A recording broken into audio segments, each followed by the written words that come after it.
Bonjour à tous et bienvenue sur Le Gratin. Sur la crème de la crème. Non. Et bienvenue sur le podcast de Pauline Léniaud. Oui, voilà, c'est ça. Le podcast de Pauline Léniaud, c'est un podcast où j'interviewe des personnalités remarquables pour parler de leur réussite et essayer de décortiquer avec elles les clés de leur succès. Durant environ 1 heure, je déconstruis avec eux leur parcours, leurs principes de vie, leurs grandes décisions avec pour objectif d'apprendre de ces mentors virtuels et de vous aider à devenir la meilleure version de vous-même. Je ne suis pas Pauline Léniaud, je suis son mari Sharif et j'ai décidé, pour lui donner un coup de main pour ses 40 ans, parce qu'elle était en rate d'épisode, de l'interviewer. Et donc, cet épisode spécial aura pour thème la vie de Pauline Léniaud, j'espère que ça vous intéressera. Mais dès maintenant, puisque c'est la formule consacrée, je ne vous en dis pas plus et laisse place à ma conversation avec Pauline Léniaud.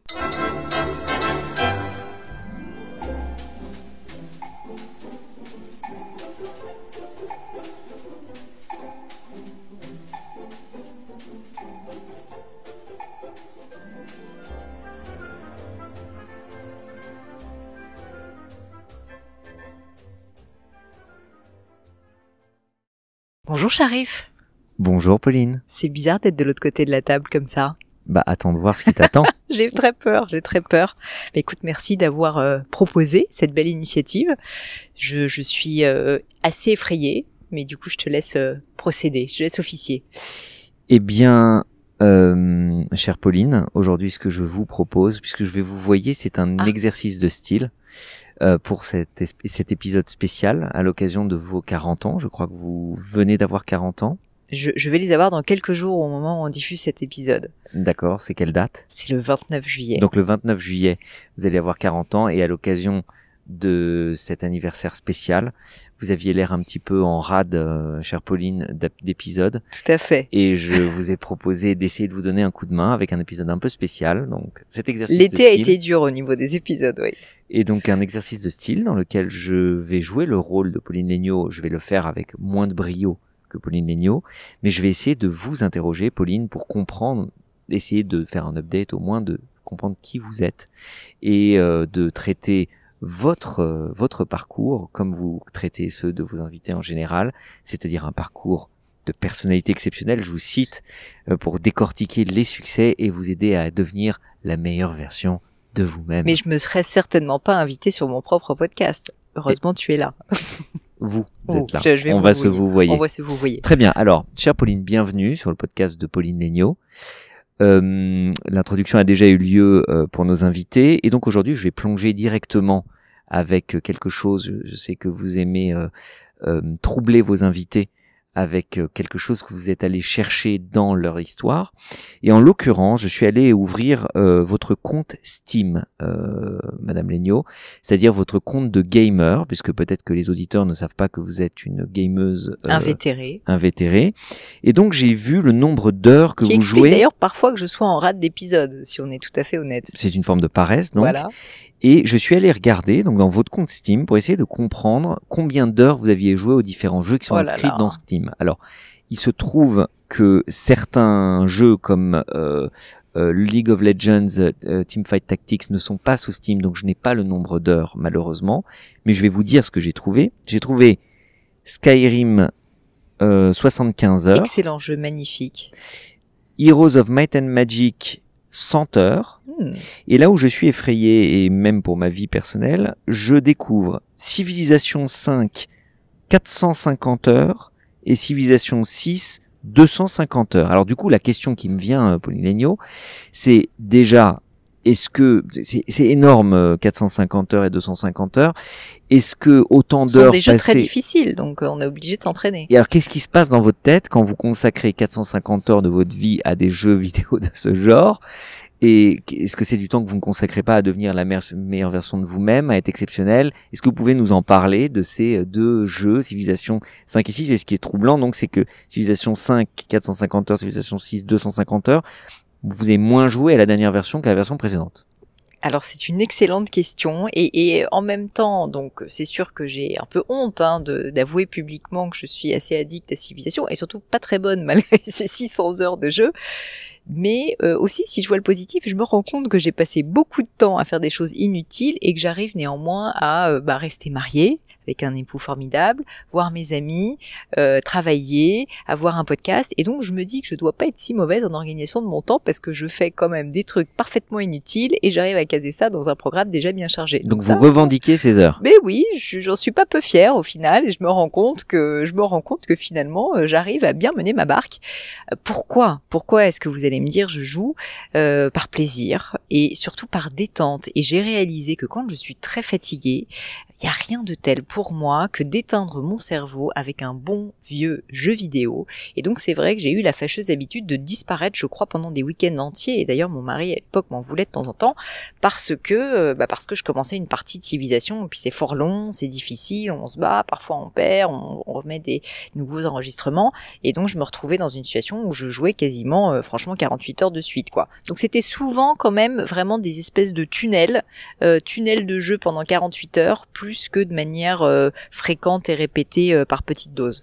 Et c'est courant ça dans votre métier, dans votre milieu social? Enfin, ça vient d'où? Parce que en fait, on peut imaginer des gamers et puis en général, dans l'image d'Épinal du gamer, il vous ressemble pas spécialement. Quand on vous voit, on a du mal à l'imaginer. C'est la joaillerie et le gaming sont vraiment deux mots qui vont rarement ensemble, je dois dire, mais c'est peut-être dommage.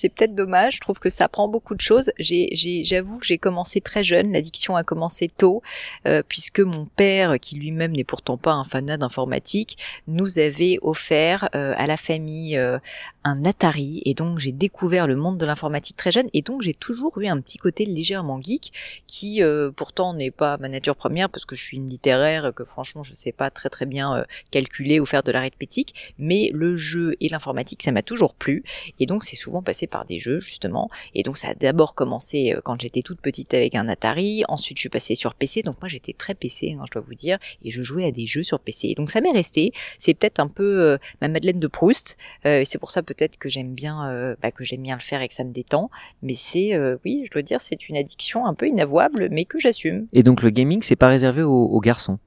Il faut croire que non, puisque j'en suis la preuve vivante et si je me trompe pas, je suis une fille. Tout à fait, même si les définitions peuvent être brouillées ou en tout cas moins définies qu'avant.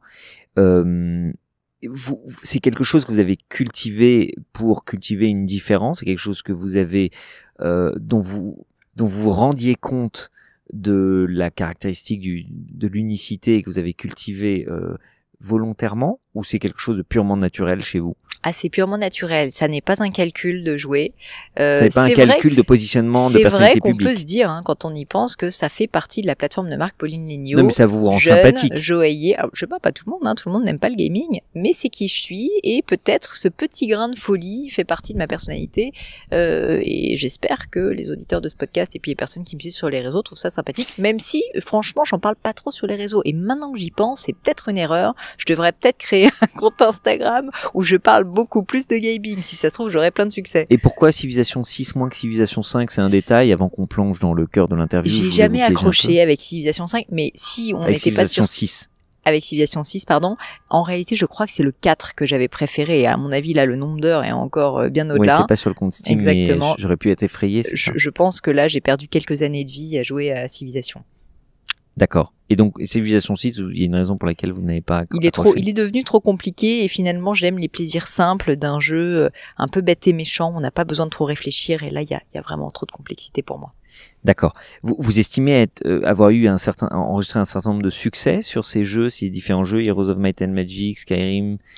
Un de mes succès dont je suis le plus fière, et d'ailleurs vous étiez à ce moment-là avec moi, c'est quand nous avons quand même fait exploser la carte mère d'un ordinateur que je venais tout juste d'acheter, donc je crois une semaine plus tôt, et que durant les vacances, puisque notre vol avait été annulé, je me rappelle, on devait partir chez vous au Liban, votre pays d'origine, pays que je rêve de découvrir, que j'ai pas encore eu l'occasion de découvrir, malheureusement. Donc il y avait eu cet incident terrible des bombes donc qui avait détruit l'aéroport de Beyrouth. On n'avait pas pu partir au Liban et donc 2006, non? Exactement, contre mauvaise fortune, bon cœur, on était resté à la campagne à Paris. Puis finalement la France a du bon, on avait passé un très bon moment.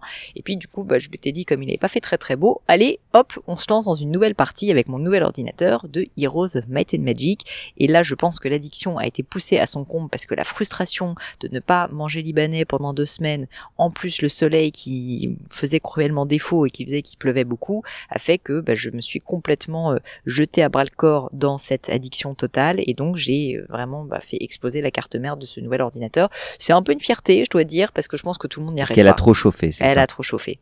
Très bien. Alors ça vous rend très sympathique, tout ceci, c'est gentil. Madame Legnaud. Mais c'est finalement un petit peu de côté. J'espérais rentrer dans le sujet des succès pour essayer de comprendre vos parcours, puisque c'est le thème du podcast que je tiens, le podcast de Pauline Legnaud. On n'est pas vraiment arrivé à des succès, en tout cas on n'a pas réussi à découvrir des succès au sujet de ces jeux, donc je vous propose qu'on revienne en arrière et qu'on essaie d'explorer vos différents succès et échecs de votre parcours. Et en fait, quand j'ai regardé votre biographie, le premier succès que je vois dans votre vie au sens commun, alors bien sûr vous avez peut-être connu d'autres succès, on y reviendra, mais premier succès évident que je vois au sens commun, c'est votre entrée à l'école normale supérieure en 2004.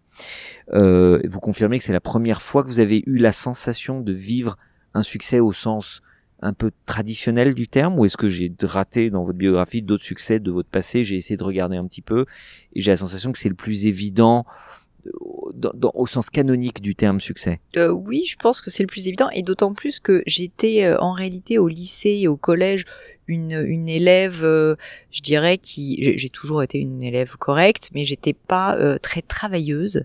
En tout cas, j'étais assez partisane du moindre effort, je me rappelle, et c'est vraiment en prépa littéraire que j'ai commencé à devenir une bonne élève, en tout cas que je me suis donné les moyens de l'être. Et donc et pourquoi? Qu'est-ce qui s'est passé? Pourquoi donc vous étiez un peu paresseuse et en prépa vous décidez de commencer à travailler? Dur. Peu. Je pense que j'avais... Vous étiez dans quelle prépa, Madame Legnaud? J'étais dans une prépa littéraire. Alors j'ai commencé mon Hippocagne, qui est la première année, à Jules Ferry, qui est place de Clichy, exactement, à Paris, et qui est une prépa sympathique, mais qui n'intègre pas beaucoup d'élèves à l'école normale supérieure. Et donc comme il se trouve que je me suis mis à bien bosser à ce moment-là, mes professeurs m'ont dit tu as peut-être du potentiel, Pauline, et m'ont en fait sincèrement enjoint à aller dans une autre prépa, et je les remercie jusqu'à présent parce que ça m'a probablement aidé à intégrer Normal Sup, puisque les profs de certaines prépas, il faut le dire, préparent mieux les élèves, pas parce que c'est des meilleurs profs, mais parce qu'ils connaissent peut-être mieux les programmes, etc. En tout cas, il y a une émulation, une compétition qui fait que souvent il y a plus d'intégration dans certaines prépas. Et donc je suis rentrée ensuite à l'école Fénelon dans le 6e, où j'ai fait ma cagne et où j'ai fini donc par rentrer à Normal Sup après avoir beaucoup travaillé. 2 ans. Donc vous avez, exactement. Comment on dit, cubé Exactement. Alors on dit cubé, exactement. Je suis pas rentrée du premier coup. Et donc vous avez travaillé dur. J'ai travaillé très dur. Vous êtes admise à l'école normale supérieure, c'est ça, en lettres modernes. Mais c'est intéressant parce que ce qui est drôle, c'est que j'avais jamais beaucoup travaillé quand j'étais au lycée. Comme je vous disais, j'étais pas du tout la bonne élève classique. J'étais plutôt assez moyenne. J'avais 12-13 de moyenne. Et donc, qu'est-ce qui s'est passé? Et ce qui s'est passé, c'est qu'en fait, je crois que je m'étais toujours dit, parce que j'avais beaucoup entendu des personnes autour de moi dire « Ah, qu'est-ce qu'on travaille en prépa, c'est tellement difficile la prépa ». Quand j'ai décidé que j'allais rentrer en prépa, je me suis dit donc c'est vraiment le moment où je vais devoir travailler. Et je crois que je m'étais toujours dit que j'allais aller en prépa. Je m'étais pas tellement posé la question. Pour moi, c'était assez une évidence. Et donc, en fait, d'une certaine manière, je me disais, je vais pas trop travailler maintenant, parce qu'en tout cas, il faut que j'ai mes batteries encore bien chargées pour la prépa. J'ai pas envie d'arriver... Donc, c'était calculé. C'était d'une certaine manière calculé. Et ça, vous aviez un mentor, ou c'est juste quelqu'un vous avait dit de faire ça? Non, pas vraiment. C'est arrivé spontanément. J'essaie de me rappeler moi-même pourquoi j'avais fait ce calcul, mais c'est vrai que je m'étais dit, c'est un peu un marathon cette histoire. Donc, si vous je travaille aviez pendant retenu votre 10 ans, souffle, vous y étiez allé mollo. Exactement.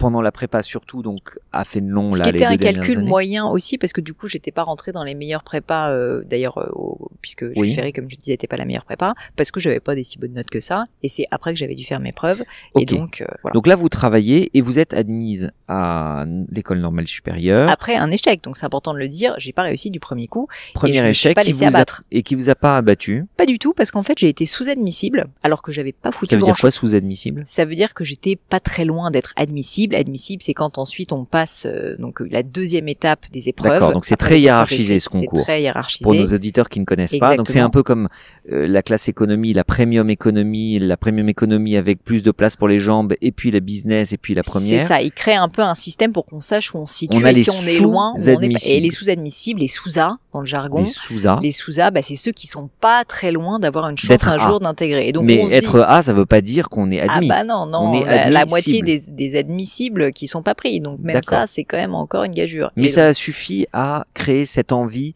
cette possibilité. Ça a ouvert cette possibilité. ça me paraissait tellement dur de rentrer à Normal Sup que je me suis dit, si je suis sous A, alors que pour être honnête avec vous, j'avais encore pas tant bossé que ça quand même la première année de Cagnes, en D'accord. réalité. Ah, vous avez bossé beaucoup plus l'année La suivante. dernière année, que je me suis dit, dis donc, c'est fou, en fait, c'est peut-être possible, c'est à Ok. portée de main. Alors, Donc ce je m'étais concours, d'une certaine manière un peu sabotée, et avec le recul, je réalise que si j'avais été plus rigoureuse dès le début, je pense que je serais rentrée en première année. ok. Alors, ce concours, j'ai pas les chiffres exacts. J'ai peut-être pas bien fait mon travail de préparation d'interview. C'est un travail difficile que j'ai pourtant l'habitude de faire, puisque je crois qu'on en est au 150e épisode. ou Oh, que même, sais-je. on a dépassé le 100e depuis longtemps. D'accord, excusez-moi. Enfin, je me souviens pas de tout mon travail dans ce podcast. C'est un concours dans lequel il y a beaucoup de personnes qui postulent, très peu d'admis, c'est extrêmement sélectif, même au sens mondial, d'après ce que je comprends, le système d'intégration aux grandes écoles, dont l'école normale supérieure fait partie, en France est assez unique dans le monde. Il y a quelques autres pays qui ont des systèmes similaires. La question que j'aimerais vous poser, Pauline, puis c'est le thème de ce podcast, c'est comment vous vous êtes expliqué ce succès? Pourquoi vous? Parce que finalement, des gens malins Il y en a beaucoup. qui bossent et qui décident de bosser dur, il y en a plein. J'essaie de décortiquer votre premier succès. Qu'est-ce qui, rétrospectivement, fait que ce moment dur et intense, rêvé par beaucoup, vous avez réussi? Est-ce que c'était la passion? Est-ce que c'était l'accompagnement? Est-ce que c'était le coaching? Est-ce que c'était le mérite? Ou est-ce que c'était la chance? Est-ce qu'on peut vous entendre là-dessus? On va m'entendre, c'est une excellente question et je me la suis posée parce que j'ai vu des camarades que je trouvais très intelligents, très forts, qui parfois sont pas rentrés. Et donc je me suis posé la question, mais finalement, qu'est-ce qui fait qu'on rentre ou pas? Je pense qu'il y a une grosse part de chance, malgré tout. Même si on travaille beaucoup, on n'est jamais à l'abri d'un aléa, du fait de tomber sur un sujet qui vraiment nous inspire pas. Alors oui, on peut se Donc vous avez eu de préparer la au chance, mieux. vous vous souvenez avoir eu vraiment le sujet sur lequel vous êtes parfaitement à l'aise? Non, Et mais disons qu'il y en une avait. majorité- J'ai pas eu de malchance en tout cas. On va dire que j'ai pas eu de malchance. On peut avoir de la malchance. Mais et donc tomber c'était moyen, c'était comme vous jouez au poker, je crois, Pauline Legnaud. Ça m'arrive. Je suis C'était- joueuse visiblement. Vous avez eu quoi comme main à ce concours quand vous avez eu donc manifestement pas une paire d'as, manifestement pas un 2-8 dépareillé. Non. Vous avez eu quoi? C'était juste une main banale et Ouais, gentillette? c'était j'ai peut-être eu un roi 6. Donc une main correcte. Un roi 6 dépareillé ou de la même couleur? Probablement dépareillé. Roi 6 dépareillé. Voilà. Donc vraiment une main sympa, Pas de coup de bol, mais sympa. normale, Normal. bof. La moyenne. Ouais. La moyenne. Donc c'est pas de la chance, c'est du mérite cette entrée au concours. Donc, C'est je ça que vous disais- prétendez? Non, ce que je suis en train de dire, c'est que je pense qu'on peut avoir de la malchance. Et donc, si on a de la malchance, c'est très difficile à rentrer. Il y a D'accord. des gens brillants qui ont de la malchance. Ok, non mais on peut avoir un coup de peau incroyable, on peut avoir de la malchance, ça on a compris. Mais donc vous êtes dans le ventre mou, Je suis dans le creux de la vague, on va Et dire. Je suis dans le ventre mou. Exactement, le ventre mou. Mais alors du coup, qu'est-ce qui s'est passé? Pourquoi est-ce que je pense que j'ai intégré? Premièrement, parce que quand j'ai travaillé ces écrits, j'ai travaillé en équipe. Et j'ai travaillé avec des personnes que j'adorais, qui étaient mes amies Constance, Marie en particulier, mais aussi Inès et Catherine, avec qui j'ai énormément travaillé et avec qui finalement j'ai appris plus qu'à travailler, en fait, à échanger des meilleures pratiques, à réfléchir. Et je pense que si j'avais été seule et que je m'étais juste entraînée seule, c'est-à-dire que j'avais étudié seule, franchement, je suis à peu près sûre que j'aurais pas intégré. Pourquoi? Parce que vous répartissiez les tâches, je comprends pas. On se répartissait les tâches, Parce que un concours, c'est individuel, anonyme. Ouais, tout à fait, mais on créait des fiches ensemble, on essayait de comprendre quels étaient les éléments les plus importants et vous à vous retenir. Aidiez. On s'aidait, ouais, vraiment, c'était un vous groupe étiez d'entraide. en compétition. Exactement. Et en fait, on avait fait ce choix et je pense que j'avais eu un peu le leadership à ce moment-là de se dire, bah, en fait, plutôt que d'essayer de gagner seul, si on gagne en équipe, bah, en fait, on va être, une grosse partie à intégrer et donc en fait on va être meilleur si on est plus fort à avoir plusieurs compétences. Et donc d'ailleurs on se répartit les rôles parce qu'on n'était pas tous dans les mêmes spécialités. Moi j'étais en anglais, Inès par exemple elle était en histoire, Catherine elle était en philo, et donc elle apportait une compétence en philo, Inès en histoire, etc. Et je pense que ça nous a vraiment aidé et du coup on a beaucoup travaillé, mais on a travaillé ensemble, on se répartissait les rôles, on se challengeait, on se faisait passer des faux concours oraux, enfin vraiment vous appréciez à titre, on s'adorait. C'était perso et pro entre guillemets, enfin de et scolaire. En fait, je suis à peu près sûre que ça a marché parce que sur donc toute cette petite équipe, il y a une seule d'entre nous qui n'a pas intégré, mais qui a été quand même admissible. C'est-à-dire qu'on a toutes été donc un taux de réussite quasiment parfait, quoi. Qui est franchement incroyable quand on y pense. Donc vous estimez, donc il y a ingrédients, il y a donc travail dur, vous avez travaillé dur.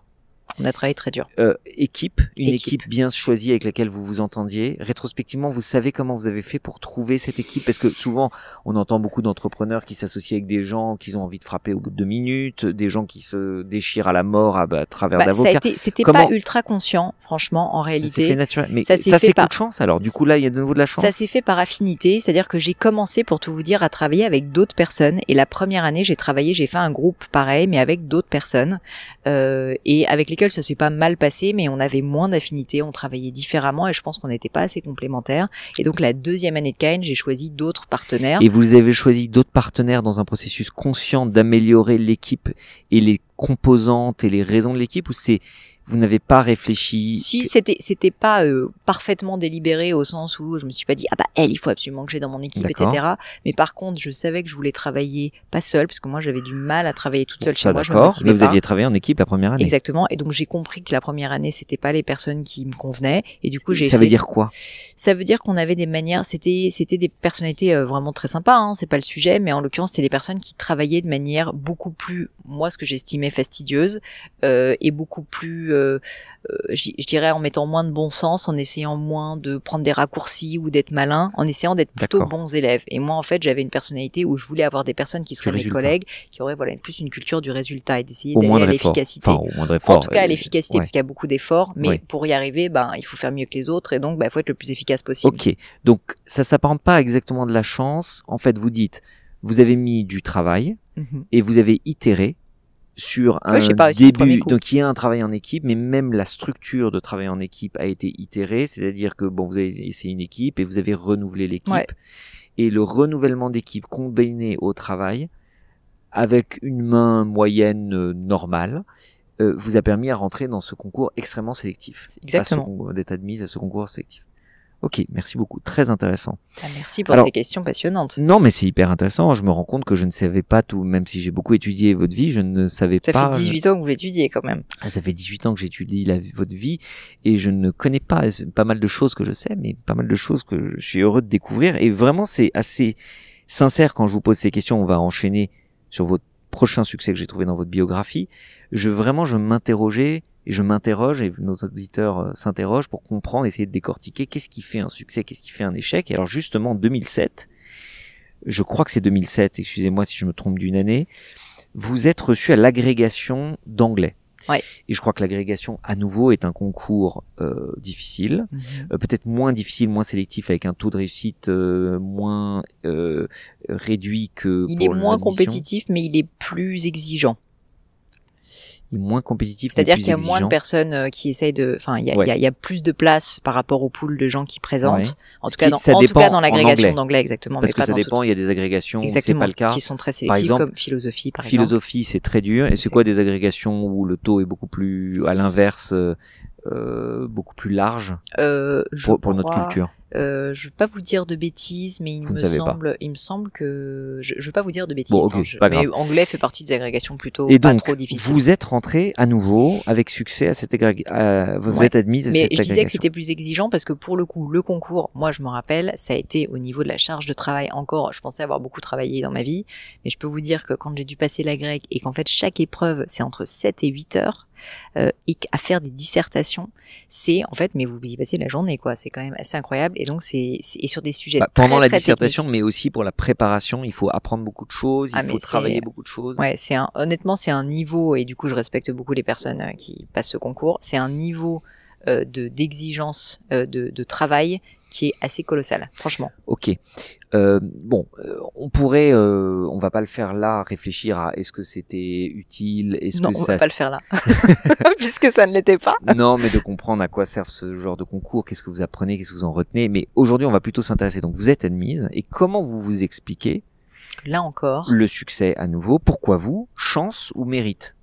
Alors là, c'était un peu différent. J'ai eu aussi une équipe, et notamment avec ma coloc de l'époque, qui était à Normal avec moi, Camille, que je salue si elle nous écoute. Et en fait, donc on a fait un peu la même chose, c'est-à-dire qu'on se répartissait pas mal les rôles. D'accord. Mais on était moins nombreux, donc d'ailleurs c'était peut-être moins facile. Et je pense qu'on aurait dû, j'aurais dû. Donc travailler en équipe. Ouais, mais du coup j'ai pas bien tiré l'enseignement du premier succès, je pense, parce que j'ai pas assez capitalisé sur l'équipe. Mais quand même, ça a fonctionné un peu.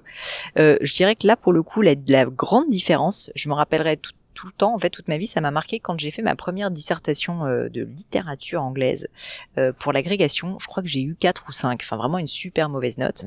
Et donc ça, c'était quand j'étais en prépa d'agrégation. Et en fait, j'étais un peu frustrée parce que j'étais rentrée à Normal Sup, tout ça, j'avais l'impression de savoir écrire des dissertes. Donc je me suis dit, mais c'est pas possible que je sois aussi nulle, qu'est-ce qui s'est passé? Et donc franchement, ça fait un coup au moral, quoi.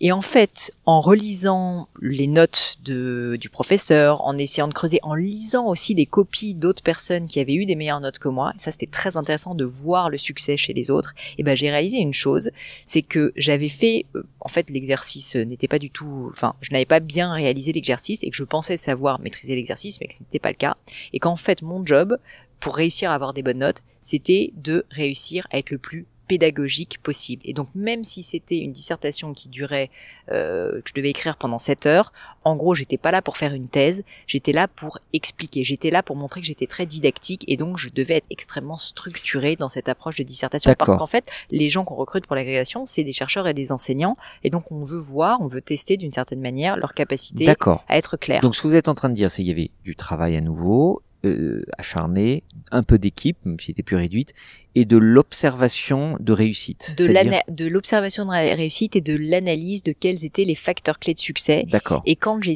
compris finalement, j'ai eu un déclic réellement parce que j'ai compris qu'est-ce qui était attendu. Ce qui en fait n'était pas clair du tout pour moi avant, bah tout d'un coup je me suis mis à avoir que des très bonnes notes. Ok. Et alors dans les deux cas, que ce soit pour l'admission à l'ENS ou cette agrégation, pour travailler autant et mettre autant de travail et autant de cœur, comment vous êtes, parce qu'un problème qu'on a souvent, c'est qu'on se démotive en fait. C'est comme de se lever et d'aller, j'en sais rien, faire de la course à pied tous les matins. La première fois ça va, la deuxième, et puis au bout d'un moment on se laisse aller, on arrête et on change et on remet en question même l'objectif. Comment est-ce que vous avez fait pour vous mettre au travail c'est une chose, mais maintenir l'intensité de travail, parce que finalement là on se dit les ingrédients ça a l'air donc de l'observation de la réussite. J'avais envie de m'en débarrasser pour être honnête. Moi ce qui était dur quand même dans mon cas, c'est que je savais que je devais passer l'agrégation parce que si on rentre dans les détails techniques, pour avoir le diplôme de Normal Sup, il faut avoir soit l'agrégation soit le CAPES, ça fait partie des exigences. Donc pour être normalienne officiellement, et donc il fallait que je le passe, alors que je savais déjà à l'époque que je voulais pas enseigner. Et du coup j'ai passé ce concours en sachant qu'il ne me servirait strictement à rien. Et donc globalement j'allais travailler pendant 1 an pour pas grand chose, en tout cas me concernant. Donc ça j'avoue pour le moral c'est pas génial en termes de motivation.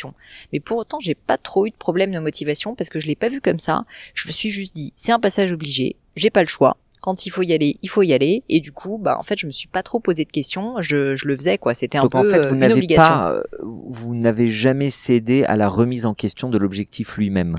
La réalité, vous qui me connaissez, c'est que je suis d'un naturel à avoir plein de défauts, et je sais pas d'ailleurs si c'est une qualité ce que je vais vous évoquer, mais je suis plutôt quelqu'un d'assez déterminé, et quand j'ai décidé quelque chose, en général, je le remets pas en cause. D'ailleurs, parfois, l'un de mes problèmes, c'est que je remets pas assez en cause mes décisions, et donc je peux avoir une tendance qui est de continuer, parce que je crois à la persévérance. J'ai cet exemple dans ma famille, et que la persévérance mène en général au succès.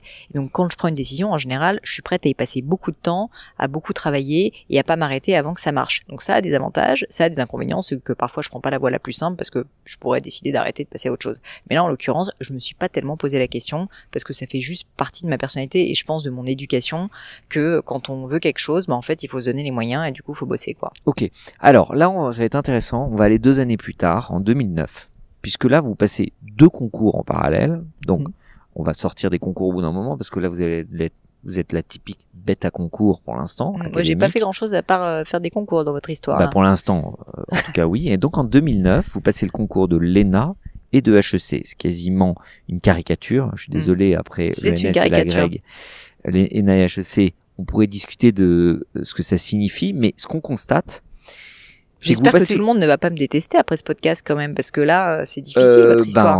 On verra, on pourra faire un sondage et voir votre code de popularité, un peu comme les hommes politiques.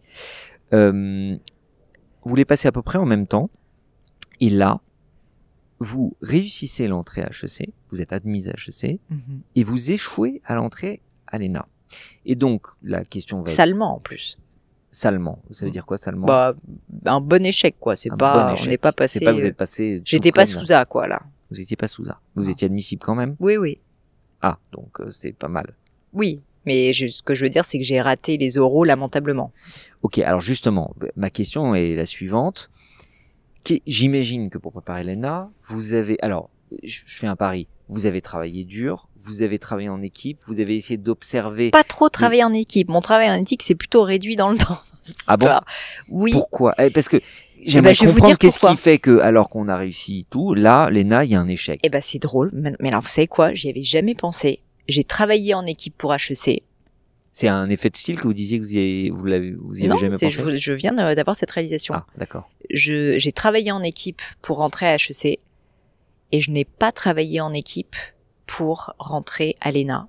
Et du coup, ouais. C'est vrai, ça. C'est véridique. C'est véridique. Parce que j'avais assez peu d'amis, franchement, dans ma prépa. Franchement, j'avais des difficultés à avoir des potes, dans cette prépa. C'était difficile, c'était hyper compétitif. Moi, je pense que j'aime pas tellement la compétition. En réalité, c'est d'ailleurs pour ça que j'avais créé ces groupes d'amis, pour essayer de créer une entraide. J'aime pas trop ça, la compétition.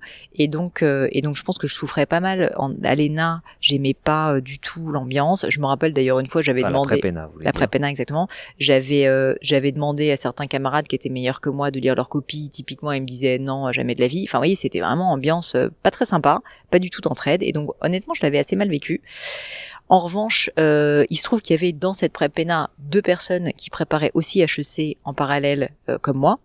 Et du coup, c'était les 2 seules personnes en fait avec qui je m'entendais bien. Et donc là, j'avais refait un peu l'équipe d'une certaine manière, alors que pour la partie ENA, j'étais un peu livrée à moi-même. D'accord. Dans les 2 cas, vous avez travaillé dur, mais dans un cas, il y avait un ingrédient de l'équipe présente, dans l'autre non. Ouais. Et l'observation, ce que vous avez dit tout à l'heure, observation des ceux qui réussissent. J'avais du mal à le faire parce que les gens dans ma classe qui réussissaient mieux que moi, j'avais du mal en fait, ils étaient tellement compétitifs que j'avais du mal à avoir de l'info.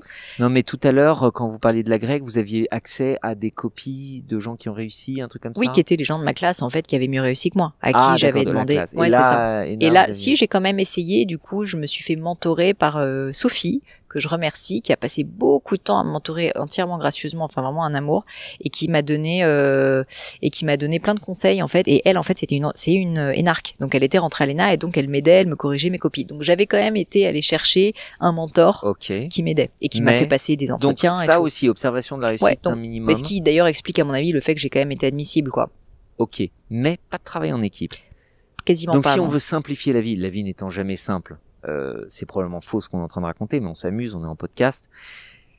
On est en train de dire que si vous avez les ingrédients de travail dur, d'observation de la réussite ou de ceux qui réussissent, observation et puis analyse pour comprendre, et analyse, ouais, et travail en équipe, Avec une bonne équipe, parce que la première fois la à bonne Normal équipe, Sup, en itérant avec la bonne équipe. C'est plutôt pas mal en général. Tout était ouvert, et quand un ingrédient fait défaut, bon en tout cas on a un seul exemple qui est l'ENA là en 2009, bah là premier échec. Tout à fait. Ok. C'est un bon résumé, hein, même pour le business. Franchement, je crois qu'on peut se dire que. Bon, on va essayer d'y réfléchir tout à l'heure. On va voir si ça se généralise.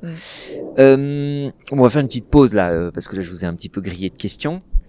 C'est un peu le but d'un podcast en même temps. Je suis pas trop. Non, c'est un peu intrusif. Hein. Je sais pas ce que vous en pensez, messieurs dames, mais bon, au final, je me plie à l'exercice. C'est comme ça que vous êtes. C'est comme ça vous. Enfin, j'ai quand même écouté pas mal d'interviews de Pauline Léniaud. Ça me fait réfléchir. J'avoue que j'avais pas trop repensé à cette période. Elle remonte il y a fort longtemps, parce qu'on fête mon 40e anniversaire, donc c'était il y a 20 ans cette histoire. Mais c'est intéressant d'y réfléchir. Ok. Et alors, si on repense à cette période, donc ces différents concours. Au final, comment vous avez vécu cette période? Est-ce que vous étiez tourmenté? Est-ce que vous viviez mal la préparation, mal l'échec? Est-ce que c'était dur?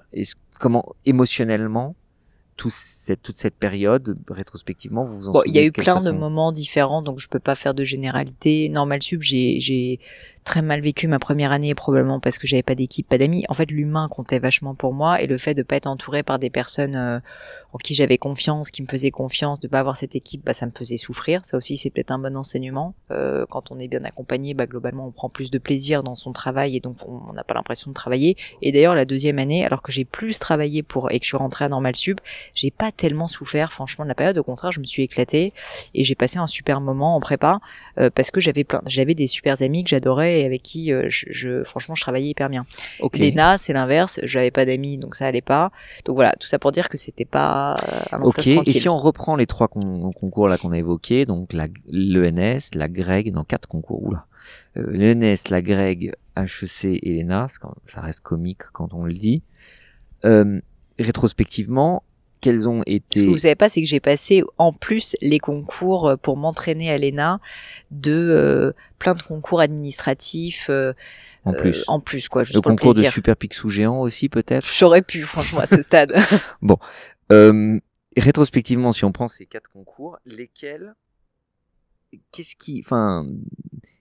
lesquels vous ont le plus appris, ont été les plus formateurs et dont vous gardez vous estimez les plus précieux dans votre expérience? Est-ce que c'était l'échec, les réussites? Est-ce qu'il y en a un en particulier que vous chérissez plus? Comment, maintenant ça fait 15 ans, comment vous regardez ça en arrière? Au niveau du travail, je dirais que le concours de Normal Sup m'a appris que quand on doit faire des choses difficiles, il faut, c'est bête ce que je veux dire, mais il faut s'organiser. Quand on fait des choses difficiles, il faut essayer d'être le plus efficace possible, le plus efficient possible, parce qu'en fait, quand la tâche est immense, on peut essayer d'être fastidieux, de marcher, mettre un pas devant l'autre, etc. Mais il faut essayer en fait d'être malin et de prendre des raccourcis et de faire des petits miracles. D'avoir une bonne rentabilité de l'effort. Parce qu'en fait, en équipe, notamment, l'équipe sert à ça, tout simplement. Et donc, la clé du succès pour moi, et ce que j'ai appris, et c'est ce que j'essaie de mettre souvent à profit d'ailleurs chez Gemio aussi, c'est d'essayer d'être le plus productif, le plus efficace possible, d'avoir le résultat le meilleur pour, d'une certaine manière, le moindre effort. Ça, en fait, c'est vraiment ce que j'ai appris à Normal Sup. Si j'avais été la plus travailleuse, la plus fastidieuse, que j'avais voulu lire tous les bouquins, ce qui était d'ailleurs ce qu'avait fait mon équipe la première année, et moi, mais ça me mettait la mort dans l'âme, c'était hyper fastidieux. Je sentais qu'en plus, ça servait à rien, mais franchement, c'était terrible. Alors que la deuxième année, c'était efficacité. Et donc, sans faire de généralité, parce qu'on ne sait pas, là, on n'est pas en train de faire une étude sociologique sur le succès et l'échec, c'est vraiment votre témoignage, Pauline Léniaud. Tout à fait. Dans votre cas, vous revendiquez le fait d'avoir une forme de paresse productive, d'essayer d'avoir le meilleur résultat à l'effort le moindre possible, et l'équipe est un bon moyen d'obtenir ce résultat avec un effort. L'équipe et plein d'autres choses, de ne pas lire un livre en entier, mais de lire seulement les passages importants. Donc typiquement, je lisais le sommaire du livre et je comprenais quels étaient les quelques chapitres qui m'intéressaient plutôt que de manière fastidieuse, livre tout livre. Donc dans tout ce que je faisais, me poser la question de combien de temps je dois consacrer à cette tâche, comment est-ce que je peux l'optimiser. En tout cas, dans le cadre de ces concours dans lesquels un facteur clé de succès est d'arriver à absorber énormément en peu de temps finalement, parce que vous n'avez pas une vie entière pour apprendre la civilisation américaine, par exemple.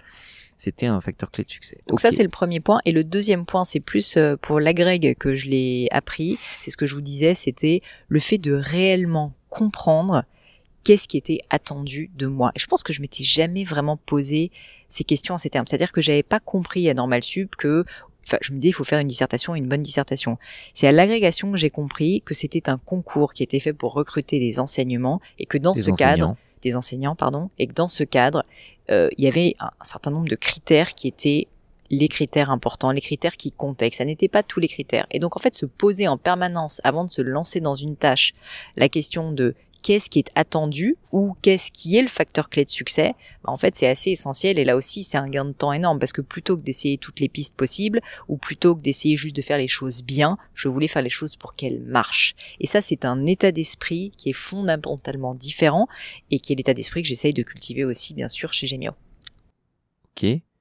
Alors, continuons votre chronologie. On est en 2009 et entre 2009 et 2011, vous avez suivi votre scolarité à HEC, en faisant de la filière entrepreneur la dernière année, et vous avez fait des stages, j'ai trouvé, chez Pernod Ricard, en Inde, dans la division des vins, et chez Hugo et Victor, une marque de pâtisserie haut de gamme basée à Paris.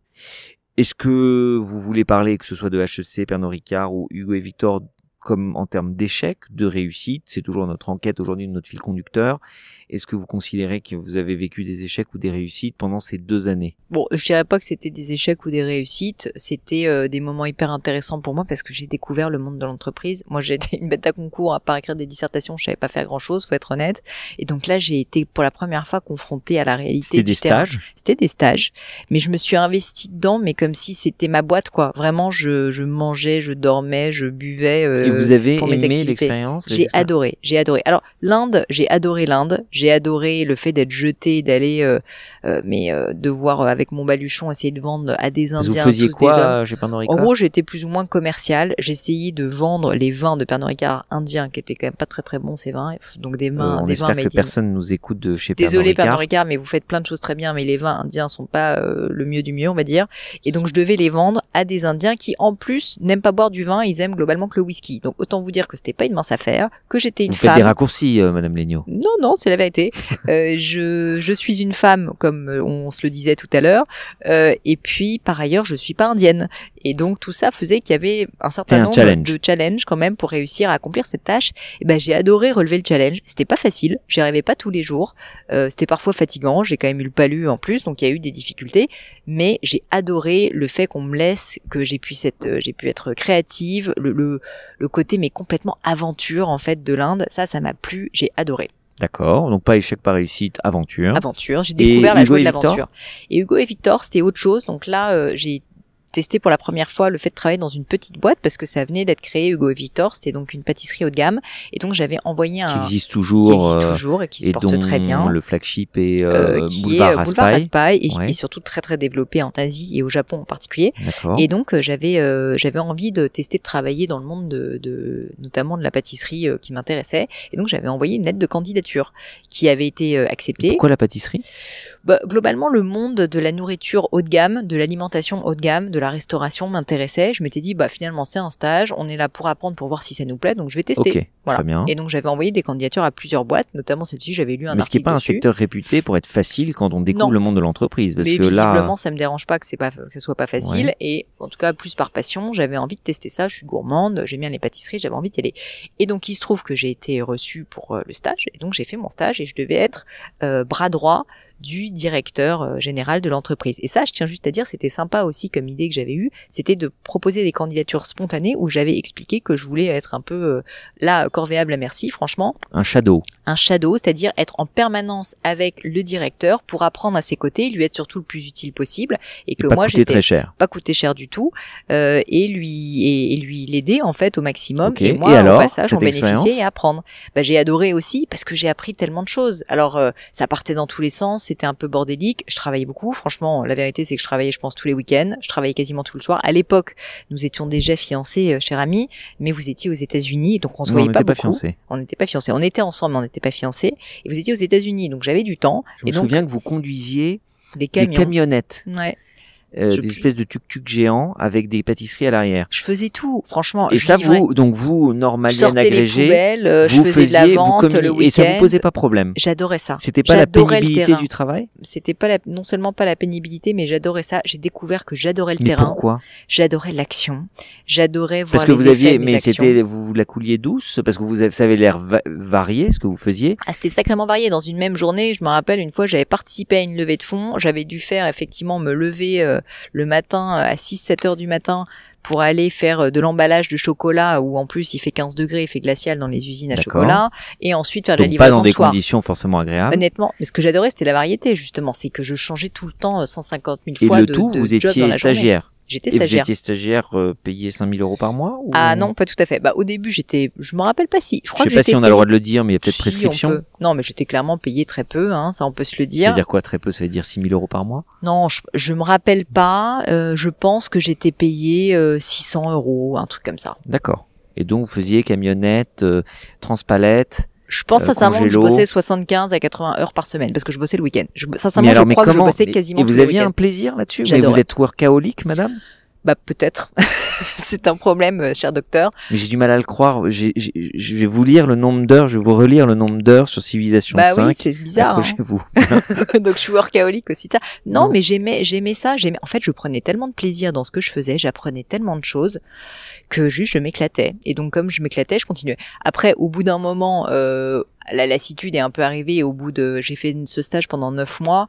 J'avais un peu moins envie d'aller le samedi en boutique quand il y avait un vendeur qui était pas là pour faire du dépannage. C'est vrai que je l'ai senti un petit peu, que je commençais à avoir un peu de lassitude sur certains aspects. Vous voulez dire de conduire la camionnette, etc. Vous avez envie de faire autre chose? Je pense qu'en fait c'était plus la nouveauté m'intéressait, et donc c'est vrai qu'au bout d'un moment quand on l'a fait 150 fois, bon bah j'étais un peu moins motivée par ces aspects-là. Mais bon, s'il faut le faire, il faut le faire, et je continue à le faire. D'accord. Et donc, c'est pas un échec ou une réussite. C'était un échec, c'est une réussite ce stage? Je pense que ça a plutôt été une réussite au sens où ils ont vraiment apprécié. D'ailleurs, je suis restée en contact avec eux. Ils ont vraiment apprécié ce que j'ai pu contribuer. Et puis, donc pour eux, c'était une réussite. Et puis pour moi, parce que j'ai appris énormément de choses et je leur suis d'ailleurs encore très redevable. Ok. Pauline, on va faire un petit intermède. Là, on est en 2011. Je vous propose une petite pause avant qu'on continue la chronologie. Tout se passe bien? L'interview se passe bien? Écoutez, je trouve que vous vous débrouillez comme un chef, mais je serais curieuse de savoir ce qu'en pense l'audience. C'est ça. Qui nous dira ça sur les réseaux. Alors, intermède, Pauline Legnaud. Je suis client de l'une des entreprises que vous dirigez, qui s'appelle Demian, et qui vend des formations. Et puis, il y a une formation. Alors, je vais être honnête, j'en ai fait que 2, je crois, sur les 10 que vous commercialisez. Non, nous sommes à 9. À 8, 9, pardon. Même 8, la 9 est en cours de création. Ah, d'accord. J'en ai fait 2, et dont l'une d'entre elles, je suis client, donc, qui s'appelle la plateforme de marque. Ah. J'ai aussi fait les réseaux sociaux, qui est très très bien et que je recommande, mais j'avais fait la plateforme de marque. J'ai découvert ce concept avec vous, grâce à vous, et aussi grâce à mes propres activités professionnelles, mais c'est surtout grâce à vous. Et alors là, je m'interroge. Parce que quand je regarde votre parcours et votre vie, là, je fais un fast-forward, je lis les mots, donc management, marketing, développement personnel, joaillerie, podcast, formation, et si je vous suis sur Instagram, Pat, Suisse, Barry White, Oiseau. C'est vrai, on n'a pas beaucoup parlé d'ornithologie encore. Je ne comprends pas, Madame Legnaud. Quelle est ma plateforme de marque? Mais vraiment, enfin, vous prêchez des plateformes de marque, vous parlez d'alignement, c'est presque une question piège. Hein. Bah, je vois ça. Je ne comprends pas quelle est votre plateforme de marque et je me mets même à douter si vous vendez pas des formations en disant faites ce que je dis, mais surtout non, attendez, je me suis perdu dans l'expression. Oui. Faites ce que je dis, pas ce que je fais. Non, c'est pas ça. Bref. Est-ce comprend. que vous avez une plateforme de marque parce que je ne la comprends pas. Bah, vous avez bien raison de pas la comprendre parce que je ne la comprends pas moi-même et je n'ai jamais passé énormément de temps à y réfléchir. Donc, je ne sais pas si j'ai une plateforme de marque. Peut-être qu'elle est bien cachée tout au fond et qu'il y a un invariant commun, comme on dit dans le jargon, dans toutes ces activités. Alors, c'est vrai qu'on se dit comment trouver un lien entre ornithologie, joaillerie et gaming. Pas évident, mais il doit y en avoir un. Et la Suisse et développement personnel et podcast et management et réseaux sociaux. Tout à fait. Et Barry White. Écoutez, j'ai envie de dire que je suis une femme complexe. avec des C'est un peu aspérités. facile. Et donc, je n'ai pas fait le travail de la plateforme de marque. Mais ça me donne envie d'y travailler parce que c'est vrai que c'est pas clair.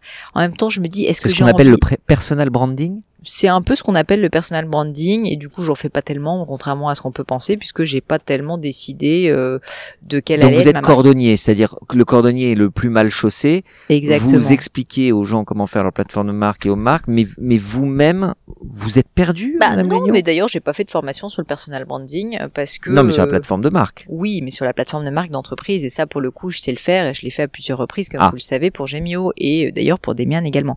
Mais en l'occurrence pour moi-même, je ne me suis pas prêtée à l'exercice. Ça serait certainement très intéressant. Est-ce que c'est utile d'ailleurs? Est-ce qu'il faut le faire à titre personnel? Si je veux avoir une marque personnelle, oui, ça serait probablement utile. Mais est-ce que vous en avez une parce que vous avez un compte Instagram qui a l'air relativement suivi? Est-ce que c'est, enfin, je m'interroge. Est-ce que c'est un peu, vous considérez que c'est presque un succès non, c'est pas un succès. de oui, il y a de la hasard. chance, bien sûr aussi. Ce que je pense en fait, c'est que j'ai à un moment donné, pour tout vous dire, si je suis honnête avec vous et que je vous révèle un petit secret, j'ai envisagé de le faire parce que typiquement mon mari, mon équipe, des personnes me disaient mais peut-être qu'il faut que tu aies un positionnement très très clair. Il y a des gens qui sont sur une niche, qui sont spécialistes de tel et tel domaine, il faut que tu fasses Ce qu'on la même appelle chose. des influenceuses. Des influenceuses ou des experts d'un domaine, en tout cas qui aiment bien parler d'un domaine spécifique qu'ils maîtrisent parfaitement et on va aller chercher pour ce genre de choses. Et ben en fait j'ai un peu, je me suis dit ça pourrait être l'entrepreneuriat, c'est une passion. À un moment donné, je me suis dit est-ce que c'est le monde professionnel, l'ambition, le fait de faire carrière, est-ce que c'est le développement personnel? Et donc j'ai un peu réfléchi. Mais la réalité c'est que je trouvais ça très contraignant et j'avais pas envie de rentrer dans une case et j'avais pas envie d'être obligée d'aller contre vous mon instinct. revendiquez. Et donc pour terminer, ce que je me suis dit c'est que je n'allais pas rentrer dans une case et que j'allais essayer d'être plus spontanée et naturelle, qui même me suivent. L'ornithologie, si on n'aime pas, malheureusement il faut pas me suivre sur Instagram. Pareil pour les pâtes, pareil pour le gaming, et puis pareil pour la joaillerie. Et puis c'est pas grave, je fais pas non plus tout ce que je fais pour être suivi, je le fais parce donc que ça me fait plaisir et que ça aide certaines personnes. Ok, donc votre compte Instagram et votre marque personnelle, s'il y en a une, elle est volontairement quelque chose qui n'est pas travaillé ou qui n'est pas pensé. Mon compte Instagram, par exemple, je poste mes posts Instagram au jour le jour, en général en fonction de l'inspiration. Et d'ailleurs, les meilleurs posts que je fais en termes de performance, c'est toujours les posts les plus spontanés, les moins travaillés. C'est quand je suis, et vous l'avez déjà vécu, le soir au lit à 10h30 et que j'ai une idée, je me dis, tiens, ou on a discuté de quelque chose, je me dis, tiens, et hop, je poste en 2 minutes, et bam, là, tout d'un coup, ça marche bien. Donc pas de plateforme de marque pour Pauline Léniaud. Pas énormément donc on comprend rien, mais c'est normal. En fait, je pense que ça fait partie de qui je suis. En fait, je crois que je suis quelqu'un, et on rigolait en disant la complexité, c'est pas que je suis quelqu'un de complexe, c'est que j'ai plein de contradictions, ou en tout cas de choses qui ne devraient pas aller les unes avec les autres. C'est pas tellement des contradictions, parce que en fait, c'est pas être en contradiction de faire de la joaillerie et d'aimer le gaming, mais des choses qui ne rentrent pas dans une case standard, et ça me dérange pas. C'est pas en contradiction, mais est-ce que certaines détruisent de la valeur l'une pour l'autre? C'est possible. Par exemple, je me suis souvent posé la question de qu'est-ce que je dois communiquer sur mon compte Instagram parce que je suis quand même la représentante d'une marque de joaillerie et donc à ce titre, il faut que je montre ce qui me plaît dans la joaillerie, c'est-à-dire une forme d'élégance, de raffinement. Et donc c'est vrai que d'être avachie dans mon canapé en train de jouer à des jeux vidéo n'est pas forcément très compatible. Et alors ça, comment vous... Et du coup, j'évite quand ça peut porter préjudice à certaines choses que j'ai envie de mettre en avant sur mon compte, j'évite de les poster. Donc en fait, c'est pas que je mens ou quoi que ce soit, mais c'est que j'évite en fait. Vous omettez. J'omets ou je me contente en fait de ne pas insister sur certains aspects qui parfois en fait sont des aspects. Mais vous le faites quand même, c'est-à-dire aujourd'hui. Voilà, j'ai pas joué à des jeux vidéo depuis longtemps, mais l'ornithologie par exemple. Je prends d'autres marques de mode ou de luxe. Je vous avoue que j'ai pas suivi les comptes Instagram, mais si pour je prends tout vous dire, des je pense que c'est un peu une erreur parce que Instagram, a priori, sans rentrer dans les détails techniques, mais valorise le fait que on ait des contenus qui soient très cohérents les uns avec les autres. Et je pense que si je faisais l'effort d'avoir plus de cohérence, j'aurais un compte qui serait beaucoup plus suivi. Mais c'est pas qui je suis, j'ai pas envie de rentrer dans cette case et donc c'est pas grave. Donc vous vous autorisez cette liberté. Ouais. Mais ça ne porte pas préjudice aux autres activités, que ce soit podcast, développement personnel, Demian, parce que j'imagine que vous avez des clientèles et des envies et des clientèles, des segments de clientèle et des besoins qui peuvent être complètement orthogonaux les uns avec les Ouais, autres. ils le sont. Bah moi j'aime à croire que ça porte pas préjudice et je vous dis je fais le minimum pour soit omettre, soit faire en sorte que quand je parle Mais sans en faire un combat. sans en faire un combat, mais juste en faisant en sorte que vous savez on dit la liberté c'est juste le fait de ne pas enlever la liberté des autres. Bah là c'est un peu la même histoire, c'est par défaut, c'est-à-dire que je m'autorise tout, je veux juste pas que ça porte préjudice au reste, c'est tout. Et si un jour ça devient le conflit devient insupportable, vous devrez prendre une décision à ce moment-là. Si vraiment ça devient insupportable, je prendrai une décision sans doute. Ok, bon, c'était un petit intermède. On va reprendre la chronologie de votre vie. Donc on est depuis 2011. Et alors depuis 2011, vous travaillez chez Gemio, une marque de joaillerie, mais également vous tenez un podcast. Vous vendez des formations qui s'appellent Demian depuis 2018. Est-ce que donc pourquoi vous en êtes arrivé à joaillerie, podcast, développement personnel et formation? Est-ce qu'il y a une articulation entre tout ceci? Est-ce que, une fois de plus, c'est le hasard? Comment est-ce qu'on explique, en tout cas, votre activité professionnelle depuis une douzaine d'années? Alors l'activité professionnelle, pour ceux qui ne la connaissent pas, est née d'une histoire d'amour de mon mari formidable qui Vous m'a parlez de la joaillerie. De la joaillerie. Bon, je pense que l'histoire est connue, Elle en est tout connue, cas au sein voilà, de votre podcast. Et donc nous avons créé cette entreprise ensemble et on est très heureux d'y travailler depuis Ok. maintenant 12 ans. Ce qui s'est passé, c'est que la vie a fait que j'ai continué à m'intéresser à l'une de mes passions au-delà de la joaillerie qui est le monde de l'entreprise et l'entrepreneuriat.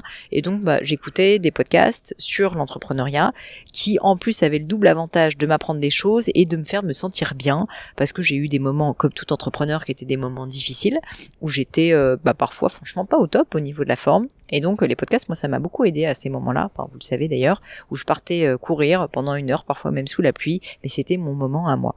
Et donc ce faisant, je me suis rendu compte qu'il y avait premièrement une opportunité probablement, parce qu'à l'époque il y avait très peu de podcasts natifs en France, donc des podcasts qui étaient faits par des podcasteurs Francophone. exactement, qui n'étaient pas des émissions de radio rediffusées.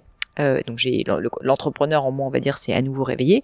Et puis surtout, je me suis dit, c'est une super opportunité de continuer à apprendre, de faire équipe avec d'autres personnes, d'analyser les succès de personnes qui sont autour de moi, que j'ai pu avoir le plaisir de rencontrer, mais avec qui j'ai jamais eu des discussions assez approfondies pour comprendre réellement ce qui a fait que leur entreprise a marché. Donc vous avez lancé ça à ce moment-là. De manière assez spontanée, et je l'ai déjà raconté, mais je l'ai fait, franchement, je crois qu'entre le moment où j'ai eu l'idée et le moment où j'ai fait le premier épisode, il y a eu peut-être 2 ou 3 semaines, le temps de trouver le matériel, de trouver l'invité, etc. Et cette articulation entre ces activités qui n'ont pas vraiment de rapport, elle est stable, c'est-à-dire c'est quelque chose qui est stable, qui cohabite paisiblement, ou il y a de la tension entre ces activités? Comment ça se passe? Ah bah c'est stable au sens où ça fait maintenant 5 ans que le podcast existe et donc ça fait 5 ans que j'ai en parallèle de mon activité de dirigeante de Gemio cette activité de podcast.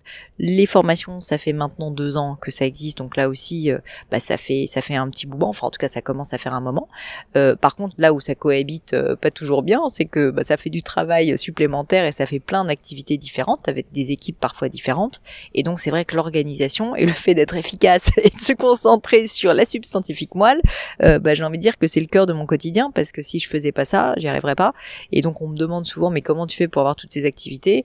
En fait, je me débrouille, j'essaye parce que j'aime bien et que j'ai envie, et que je trouve moi personnellement que c'est vertueux, et que l'énergie que j'apporte dans certaines choses et ce que j'apprends dans certaines choses, en fait, franchement, se déverse Donc aussi ça, dans le reste. c'est complémentaire. Ça se complémente. Par contre, c'est sûr que ça nécessite plus de travail parce qu'il y a plus de choses, et puis aussi ça nécessite d'essayer d'être le plus efficace possible. Ok, et alors depuis 2011, est-ce qu'il y a un succès qui vous manque aujourd'hui, ou est-ce que vous avez estimé avoir le succès que vous souhaitez? Est-ce qu'il y a un échec qui vous hante? On continue cette enquête sur succès et échecs. Qu'est-ce qui vous vient à l'esprit sur les 12 dernières années dans toutes ces activités? Est-ce que c'est juste un train ininterrompu d'action, de joie, de peine, mais vous voyez pas un échec ou un succès ressortir très très loin ou très au-dessus du reste? Ou est-ce que aujourd'hui, en gros, il s'est rien passé de particulier depuis 2011 dans votre vie professionnelle? Moi, j'ai pas mal réfléchi à cette question d'ailleurs. Des échecs. C'est qu'en fait, je crois que je vis moins mal les échecs que les moments de doute ou les moments de remise en question, qui sont pour moi souvent assez difficiles. Et en réalité, un échec pour moi c'est pas si dur parce que c'est un peu une fin à un problème, quoi. On a essayé quelque chose, ça n'a pas marché, ben on en a le cœur net, on peut passer à autre chose ou on peut essayer différemment. Et donc l'échec, honnêtement, je vous avoue que je le vis pas si mal que ça. Je peux pas vous dire pourquoi, mais c'est pas quelque chose qui me hante. J'ai toujours rebondi après les échecs et j'ai même pas eu le sentiment d'avoir à rebondir en fait. C'est juste que je suis repartie sur autre chose et ça me dérangeait pas. En revanche, les périodes qui sont plus des périodes lancinantes, de doute, où je sens que je ne sais pas dans quelle direction je dois aller, où je sens que je suis un peu perdue, ça c'est des périodes que je trouve beaucoup plus difficiles, en tout cas pour moi, que vivre un échec. Et donc c'est plus ces périodes que je redoute que des périodes d'échec. Donc les périodes d'incertitude ? C'est de l'incertitude, d'absence de décision, d'absence d'action en général, c'est assez lié, qui sont des périodes où je remets en cause des choses alors que c'est pas mon naturel en plus, et donc le fait de ne pas me sentir sur une route un peu tracée, c'est quelque chose qui fait qu'en général je me sens pas très très bien. J'ai pas besoin de savoir quelle va être la route, j'ai pas besoin de savoir comment je vais réussir par exemple dans le cadre de Gémeo ou dans ma vie amoureuse, etc. Mais de savoir que je suis sur la route, ça me donne beaucoup de réconfort. Par contre, avoir l'impression que je suis perdue, ça c'est quelque chose, c'est peut-être basique ce que je dis, mais c'est quelque chose qui me fait beaucoup souffrir et donc c'est quelque chose que je fuis. Et dans vos activités professionnelles, vous avez... Alors, manifestement, vous venez de découvrir le fait que vos réussites viennent d'une combinaison de 3 ingrédients: travail acharné, travail en équipe avec la bonne équipe et observation du résultat et de la réussite. Est-ce que ce triptyque de résultats, vous l'appliquez à vos activités professionnelles et est-ce qu'elle vous apporte les succès que vous souhaitez? J'essaie de l'appliquer, mais j'y arrive pas toujours. Parce que peut-être que je fais trop de choses, parce que comme tout le monde, je fais des erreurs et qu'il y a plein de fois dans lesquelles je suis mais on pas... a la sensation que c'est systématique quand on regarde votre vie. Dès qu'il y a les 3 ingrédients, bam, ça marche. Ah oui, mais c'est pas systématique que j'arrive à l'appliquer parce que la preuve, je vous ai dit, la première fois que j'ai passé Normal Sup, j'avais pas l'équipe. Ensuite, voilà. Mais du coup, aujourd'hui, vous avez les ingrédients pour vos différentes affaires, là, le podcast d'Emian, Gémeo ou d'autres projets? Le travail, il y est, ça c'est indéniable, je l'ai toujours eu. Ouais, le travail, je pense c'est pas mon problème. Pourtant, on vous voit souvent en train de nager dans le lac. Et je vais vous lire le nombre d'heures que vous avez joué à Civilisation. Oui, mais bon, ça n'empêche pas que, comme vous savez, je travaille beaucoup et parce que c'est un plaisir. Comme vous le savez, j'en sais rien, moi. Oui. Et donc le travail, je pense pas que ça soit le problème. L'équipe, c'est pas toujours facile, l'équipe, hein. L'équipe, les choses peuvent changer, les objectifs peuvent changer, et donc on peut parfois devoir changer d'équipe. Et donc même si je suis plutôt dans une situation où tant mon équipe d'Emian et Podcast, j'en suis satisfaite, que l'équipe au global chez Gémeo, j'en suis satisfaite, mais c'est vrai que malheureusement les équipes ça évolue, et donc c'est quelque chose qui parce que apporte votre équipe chez Gémeo, je crois que l'équipe a pas mal changé, j'imagine, en 12 ans, mais comme dans n'importe quelle entreprise. C'est ça. Et donc c'est pour ça que ça, c'est un facteur qui est toujours, les entrepreneurs le disent souvent, hein. D'ailleurs, comme on sait que c'est un facteur clé de succès, on veut y passer beaucoup de temps, mais le problème c'est que les gens changent, leurs envies changent, et l'observation des succès. Et l'observation des succès, j'essaie je l'ai un peu systématisé avec le podcast en essayant du coup de tirer des enseignements des personnes autour de moi. C'est vrai. Mais en réalité, je le fais pas si bien que ça toujours. Et parfois, je pense qu'un peu par flemme, parce que c'est quand même fatigant et que c'est un effort d'aller se poser la question. C'est pas tellement d'aller parler à des gens et d'essayer de comprendre, c'est vraiment de se poser, d'analyser, de se dire en quoi finalement pour moi ça sera différent et comment je peux adapter ce que j'ai compris de leur situation à la mienne. C'est ce travail intellectuel qui est quand même fatigant, et donc ça parfois par paresse ou par je pense une propension un peu trop forte à être un peu trop dans le tout venant, dans l'action, dans le quotidien, fait que parfois j'en manque de ce recul, de cette hauteur, et donc j'ai toujours à travailler là-dessus, bien sûr. Ok.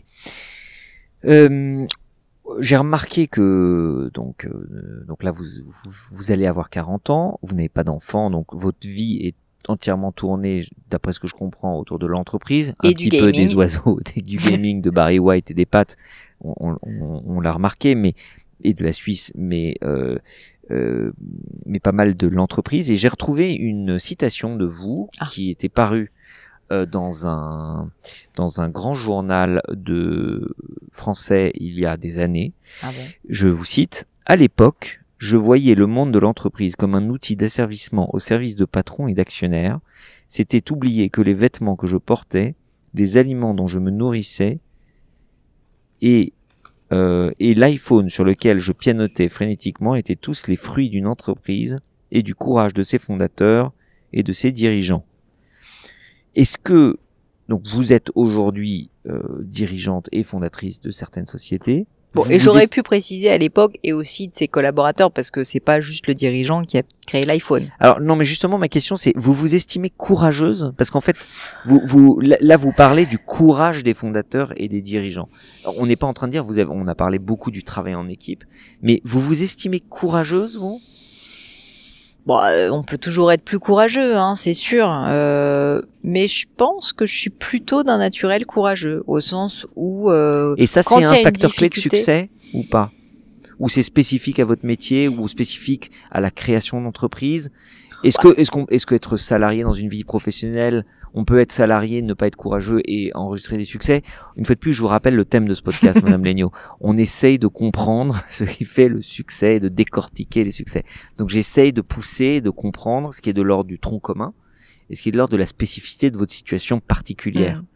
Je pense que le courage est évidemment un facteur clé de succès. Je dirais pas que c'est le plus important. Je dirais pas que c'est le plus important, mais oui, je pense que ça joue. Après, il y a plein de succès différents, donc je vais pas vous faire une réponse. C'est pourtant le thème du podcast. Mais donc le courage, moi, en tout cas pour répondre à la première question, je pense que j'en ai un peu. Je suis pas parfaite du tout, j'ai le vertige, donc ça c'est pas très courageux. Mais globalement, je sais que quand j'ai peur, et ben souvent je me force à faire les choses quand même, quand je pense que c'est bien. Et donc ça, c'est probablement un signe de courage. Est-ce que c'est le facteur clé principal pour réussir?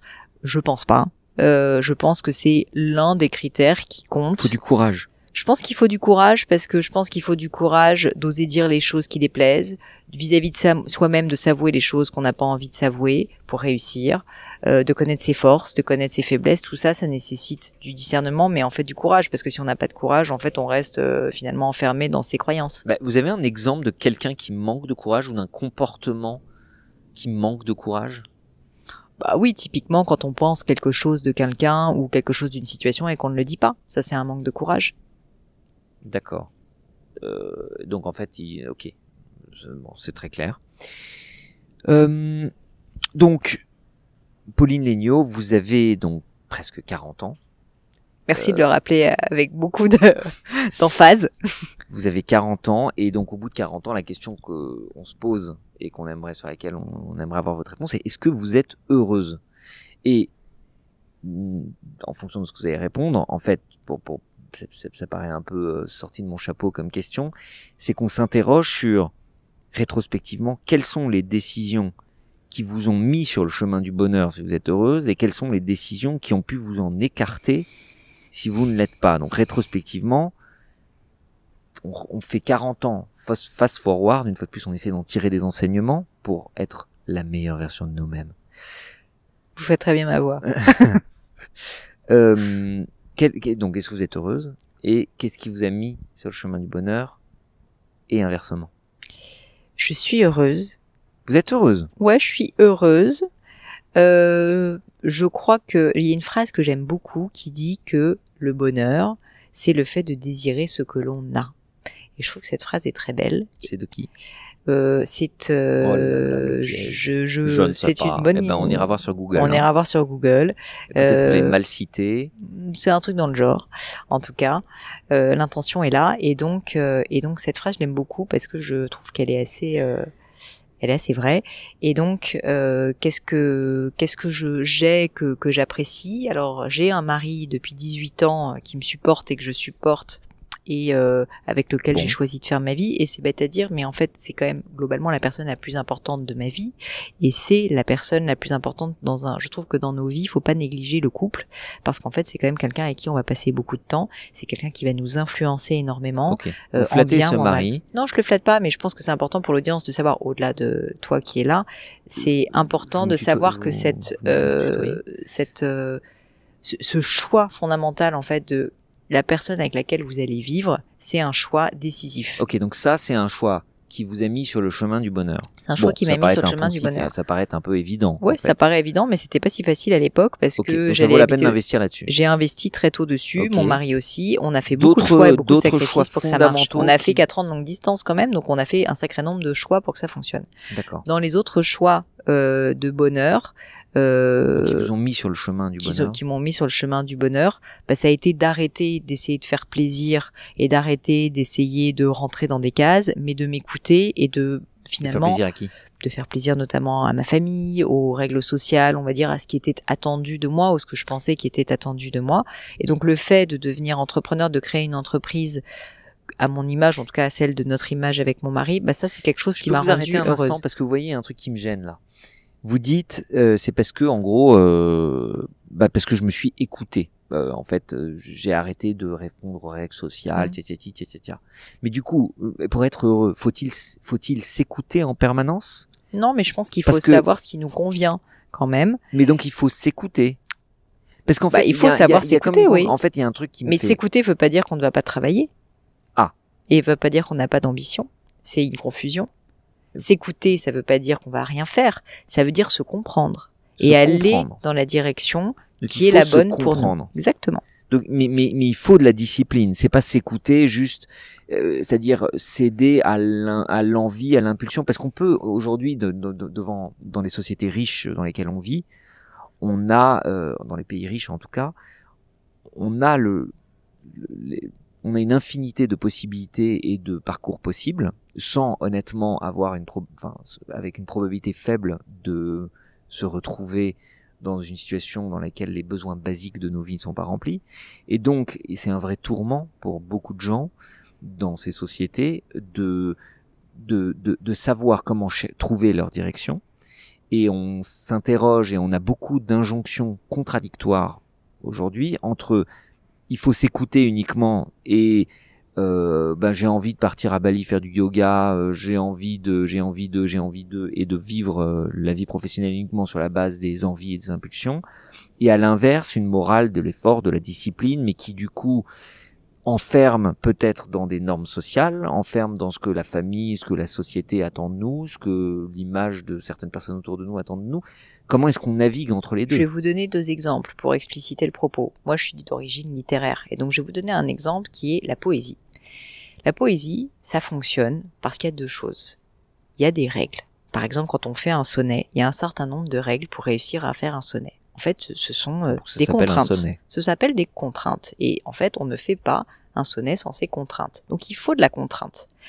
Mais pour faire un beau poème, pour faire de la poésie, il ne faut pas que des contraintes. Il faut des contraintes, et au sein de ces contraintes, il faut mettre de la liberté. C'est ce qu'on appelle la créativité en poésie. Et donc, en fait, l'équilibre, pour moi, il est là. C'est-à-dire que de la liberté ne mène pas au bonheur, ne mène pas à un beau poème.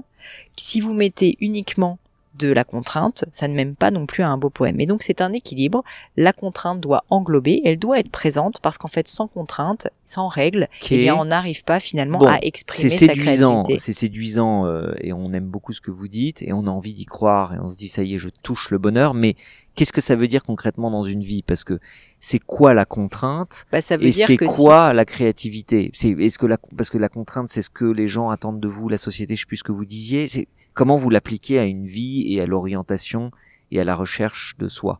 Je suis désolé, c'est un peu compliqué, mais... C'est un peu philosophique, votre histoire, quand même, moi, je trouve. Moi, ce que je dirais, c'est que le fait d'avoir de se créer des contraintes, de se créer des règles, parce qu'on a décidé, et moi, vous savez que je suis une aficionado des stratégies de vie, de décider dans quel sens on veut avancer parce qu'on pense que c'est ce qui nous correspond. Mais pas ce qui nous correspond parce qu'on veut faire plaisir à d'autres, pas ce qui nous correspond parce que on pense que c'est chic, pas ce qui nous correspond parce que, je sais pas, on veut gagner tellement d'argent que c'est la seule chose qui compte pour nous. Non, parce qu'en fait, fondamentalement, c'est quelque chose qui nous plaît et que on sent que c'est qui on est. Ok. Et bien, si jamais donc on arrive à comprendre ça, il faut se créer des contraintes pour aller dans cette direction, parce que sinon l'homme et la femme sont un peu flemmards. Donc les contraintes sont infligées à soi-même. Les contraintes sont infligées à soi-même. Tout à fait. On doit s'écouter On doit se comprendre, pardon. On doit se comprendre pour comprendre. Et créer des contraintes pour résister à la tentation d'aller dans toutes les directions. Ou de faiblir, ou d'abandonner. Parce qu'en fait, on va faiblir. Bon. C'est comme le coaching. Hein. Écoutez, merci si jamais Pauline je Legnaud. sais que je veux travailler mon coaching et que je veux être meilleur en course à pied parce que je l'ai décidé, si jamais je fous rien, malheureusement, ça va pas fonctionner. Quoi. Merci beaucoup Pauline Legnaud. Je ne sais pas si en ce court podcast, on a réussi à craquer le code de la vie, d'une vie heureuse. Ça m'étonnerait. Les gens, ils travaillent depuis des millénaires. Et c'est pas vous, du haut de vos 1 mètre, soit pas grand chose. Je crois que c'est noté 1m62 sur mon passeport, mais que c'est un peu un mensonge, c'est plutôt 61. Donc c'est pas vous qui allez nous décoder le mystère de la vie, mais on apprécié entendre votre point de vue et en savoir plus et réfléchir avec vous. C'est toujours un moment intéressant. Alors beaucoup de gens vous apprécient, Pauline Legnaud, et peuvent avoir envie de vous aider. Ou de vous offrir un cadeau, il faut surtout pas que les gens vous envoient des cadeaux, mais avoir envie de contribuer, de vous rendre heureuse pour votre anniversaire. Et alors comment faire? Est-ce que vous avez réfléchi à un cadeau, un truc qu'on pourrait faire pour vous aider, Madame Legnaud? Une bonne question ça. Qu'est-ce que j'ai envie comme cadeau? Je ne sais pas. Je suis pas très bonne en fait moi pour les cadeaux de manière générale. Enfin j'aime bien en offrir, mais je suis pas très bonne pour les recevoir parce que je sais jamais. Je crois que votre mère appelle souvent votre mari et pleurer pour lui demander quel cadeau il faut trouver. Je dis non à tout, c'est assez terrible. Maman, je suis désolée. Je suis pas très fortiche pour les cadeaux, c'est clair. Donc je sais pas, mais j'adore les surprises. Et donc peut-être que le meilleur cadeau que vous puissiez me faire, c'est de me faire une surprise. Donc aux auditeurs, faites-lui une surprise. Pauline Legnaud, à quoi doit-on s'attendre à court terme? Est-ce que vous avez quelque chose à nous dire en avant-première pour terminer? Entre votre vie perso, le podcast, Gemio, Demian, est-ce qu'on doit s'attendre à une continuité, à une discontinuité surprise? Je n'en sais rien, puisqu'en fait, comme vous avez compris, je n'ai pas de plateforme de marque, et donc j'aime y évoluer, et peut-être que dans 2 ans, j'aurai encore 3 boîtes de plus, je ne sais pas, mais du coup, je ne sais pas, et c'est ça qui est donc sympa. Pas d'annonce particulière. C'est ça l'aventure, c'est que ça change tout le temps, et que j'aime bien justement cette surprise, là aussi, donc pas d'annonce particulière. Beaucoup de gratitude, en revanche, de la part à vous, chers interrogateurs émérites. La gratitude pour vous. Oui, pour vous, merci de me corriger, et également pour mes chers auditeurs, parce que c'est bête à dire, mais déjà là ça fait probablement 1h13 que vous m'écoutez, et donc ça veut dire que vous êtes quand même bien sympa de nous écouter palabrer sur plein de sujets divers et variés, mais surtout c'est sympa ce format, non? C'est très sympa, et puis surtout en fait c'est quand même grâce à tous les auditeurs du podcast que je continue à m'amuser, que j'ai la possibilité de rencontrer plein de gens passionnants, et donc pour ça un grand merci. Et votre plat préféré, Pauline Legnaud? Mon plat préféré, c'est terrible comme question parce qu'en fait on a envie de dire plein de trucs différents. Oui, mais votre plat préféré. Je pense que si je devais dire un plat préféré, qu'est-ce que ça serait mon plat préféré? Je vous ai piégé là. Ouais. Bon alors j'en ai une autre. Si vous n'avez pas, on va pas perdre de temps. Votre parfum de glace Bertillon préféré? Ah ça, le parfum de la glace Bertillon préféré, c'est facile. C'est le sorbet chocolat amer, sublime. Incroyable. Okay, ouais, bon choix. Non, ok, très bien. Non, très bien. C'est pas mon préféré, mais j'achète. Pauline Legnaud, merci beaucoup d'avoir répondu au micro du podcast de Pauline Legnaud. Merci à vous, la fausse Pauline Legnaud. On aurait aimé que vous mettiez une perruque. Je trouve ça un peu dommage. Je le ferai la prochaine fois. J'espère. On fera une V2. J'essaierai de prendre votre voix. C'est pas facile, je sais pas vous imiter. Ah bon? Oh, c'était pas mal. Merci beaucoup pour votre temps et on vous souhaite une très belle 40e année. On espère vous entendre encore souvent au micro, que vous vous lasserez pas, que ça se renouvellera suffisamment pour vous entendre encore un petit moment et on suivra vos aventures avec plaisir. Eh bien, un grand merci et moi je vous remercie comme je disais et puis je demande un petit service quand même à l'audience, c'est de nous dire si ce format leur a plu. Vous inquiétez pas, on va pas vous spammer et on va pas demander tous les jours à Sharif de faire une interview de Pauline Legnaud, c'est pas le but, mais ça me ferait quand même plaisir de savoir si ce format vous a plu et je suis sûre que Sharif sera content également. Donc merci et envoyez-nous ça sur les réseaux sociaux, vous savez qu'on répond à tout. Merci Pauline.